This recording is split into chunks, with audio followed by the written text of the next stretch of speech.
ఆ తర్వాత ఇద్దరి తండ్రుల పేర్లలో కూడా శేఖర్ ఉంది, చంద్రశేఖర్, రాజశేఖర్ అని ఆయన ఒక సరదాగా ఆయన ఒక కామెంట్ చేశాడు. అంటే వీళ్ళిద్దరు ఇలాంటి వాళ్ళని వీళ్ళు మీడియా అంతా కూడా హైలైట్ చేస్తుంది అన్నట్టుగా ఆయన చేశాడు. సరే, ఏదేమైనా ఇద్దరి కూడా కామన్గా లక్షణం అయితే ఉంది. అంటే రాజకీయ ఆకాంక్ష, ఆస్తులు, ఈ రెండు కనబడతాయి.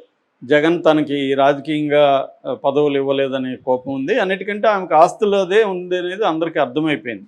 ఆస్తుల్లో జగన్ తన వాటా ఇవ్వలేదు. ఎందుకంటే నాన్నను ఉపయోగించుకుని జగన్ అక్రమ ఆస్తులు సంపాదించుకున్నాడు, అందులో నాకు కూడా వాటా ఉందనేది ఆమె చెప్పకనే చెబుతున్న మాట, ఆమె కానీ వాళ్ళ తల్లి కానీ. సో ఎందుకంటే లీగల్గా ఆమెకి ఏమీ వాటా లేదు. లీగల్గా ఉంటే ఆమె కోర్టులలో కేసులు వేసి ఈ పాటికి జగన్ తాడు తీసేది. లీగల్గా లేదు.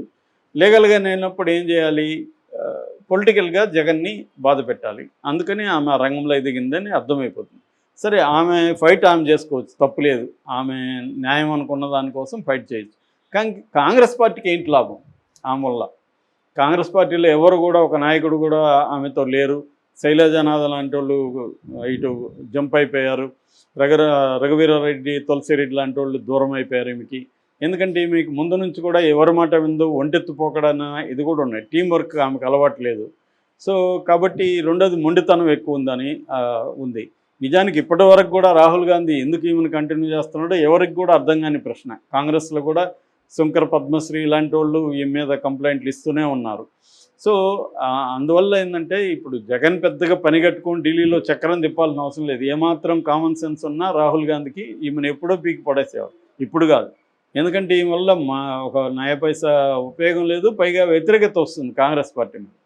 దాని బదులు ఈమెను పక్కన పెట్టి సొంతంగా కాంగ్రెస్లో ఎవరినో ఒకరిని యంగ్ గైని లీడర్ని చేసిన, గయ్యో గర్ల్నో లీడర్ని చేసిన వాళ్ళు గట్టిగా పనిచేసేవాళ్ళు కాంగ్రెస్ పార్టీకి. కనీసం ఒక ఉనికి ఉండేది కాంగ్రెస్ పార్టీ.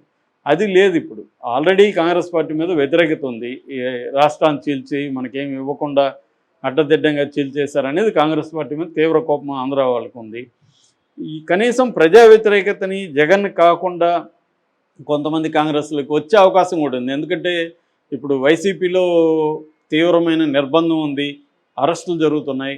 వాళ్ళు కొంతమంది ఇటు తెలుగుదేశంలో, జనసేనలో, బీజేపీలో చేరలేరు. అలాంటి వాళ్ళు కాంగ్రెస్లోకి వచ్చే అవకాశం ఉంది. ఎందుకంటే వైసీపీలో ఒకప్పుడు రాజశేఖర్ రెడ్డి అభిమానులుగా ఉన్న వాళ్ళే వైసీపీలో ప్రధానంగా ఉన్నారు. వాళ్ళలో కొంతమంది జగన్ కూడా పరిపాలన విధానం కావచ్చు, జగన్ బిహేవియర్ కావచ్చు నచ్చని వాళ్ళు చాలామంది వైసీపీలో ఉంటారు. అలాంటి వాళ్ళని కూడా ఈమె లాగగలిగింది బిగినింగ్లో. కానీ ఆ తర్వాత ఈమె పని విధానం ఇవన్నీ చూసి ఈమెకి జగన్ని వ్యతిరేకించడం తప్ప వేరే అజెండా లేదు, పర్సనల్ అజెండా మాత్రమే ఉంది అన్న దీంతో లేటెస్ట్గా నిన్నటికి నిన్న జగన్ ప్రదర్శనల్ని బ్యాన్ చేయాలని చెప్తుంది. ఎవరైనా ఒక డెమోక్రటిక్ కంట్రీలో ప్రదర్శనలు బ్యాన్ చేయమంటారా? ఒకవేళ జగన్ తప్పు చేసింటే అతను కేసు పెట్టి అరెస్ట్ చేయమని డిమాండ్ చేయాలి. కానీ నువ్వు అసలు ముందుగానే డిసైడ్ అయిపోయింది అతను వీళ్ళు తెలుగుదేశం వాళ్ళే అంత ధైర్యంగా చెప్పట్లే అతను కారు కింద పడ్డాడని. ఈమె అంత ధైర్యంగా చెప్పేస్తుంది కారు కింద పడి చెడిపోయాడని. ఆ వీడియో చూస్తే ఎవరికైనా మోకాళ్ళ బుర్రనోడు కూడా అది అర్థమవుతుంది, అది ఫేక్ వీడియో అని. తెలుగుదేశం వాళ్ళు తీసుకొచ్చిన వీడియో. నిన్న ఒక పోలీస్ ఆయన కూడా మాట్లాడతాం, అది అలా ఎవరు తీరు సార్, అది ట్రాఫిక్ ఎస్ఐ కూడా. సో అంటే క్లియర్గా అది కామన్ సెన్స్ ఉండే వాళ్ళకి అర్థమైపోతుంది ఆ ఫేక్ వీడియో అని. కానీ వాళ్ళు వేధించదలుచుకున్నారు, అది ఓకే. ఈమెకి అది కూడా లేకుండా, అంటే ఎవరన్నా ఇది మనం మాట్లాడేది ఎవరన్నా వింటే ఏమనుకుంటారనేది కూడా లేకుండా ఒక హేట్రెడ్ అనేది ఆమె మొత్తం రీజనింగ్ పవర్ని కంప్లీట్గా కిల్ చేసేసింది, అన్న పట్ల ఉన్న హేట్రెడ్. దీనివల్ల కాంగ్రెస్ పార్టీ ఖచ్చితంగా నష్టమే జరుగుతుంది. అంటే చాలామంది ఏంటంటే ఆల్రెడీ కోమాలో ఉన్న దానికి ఇంకేం నష్టం జరుగుతుంది అనేవాళ్ళు కూడా ఉన్నారు. కానీ ఒక కోమాలో చనిపోలేదు కదా, కోమాలో ఉంది. కోమాలో ఉన్నప్పుడు హోప్ ఉంటుంది కదా, ఎప్పుడైనా లేవచ్చామో అని. ఆ హోప్ కూడా ఈమె కిల్ చేసేస్తుంది. అంటే కోమాలో ఉన్న మనిషిని శవంగా మార్చేసే క్రమం ఉంది తప్ప కోమాలోంచి బయటికి తీసుకొచ్చే కార్యక్రమం ఈమెకి లేదు.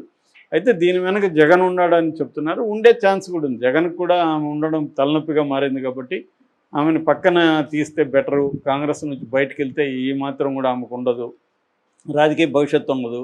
లేదంటే ఆమె పోయి తెలుగుదేశంలో చేరాలి, చేరితే అసలు ఇంకా ఇబ్బందే లేదు, ఇంకా క్లియర్గా ఉంటుంది అనేది జగన్కున్న గోలు. ఆ రకంగా మార్చే అవకాశం కూడా ఉంది. Thank you so much.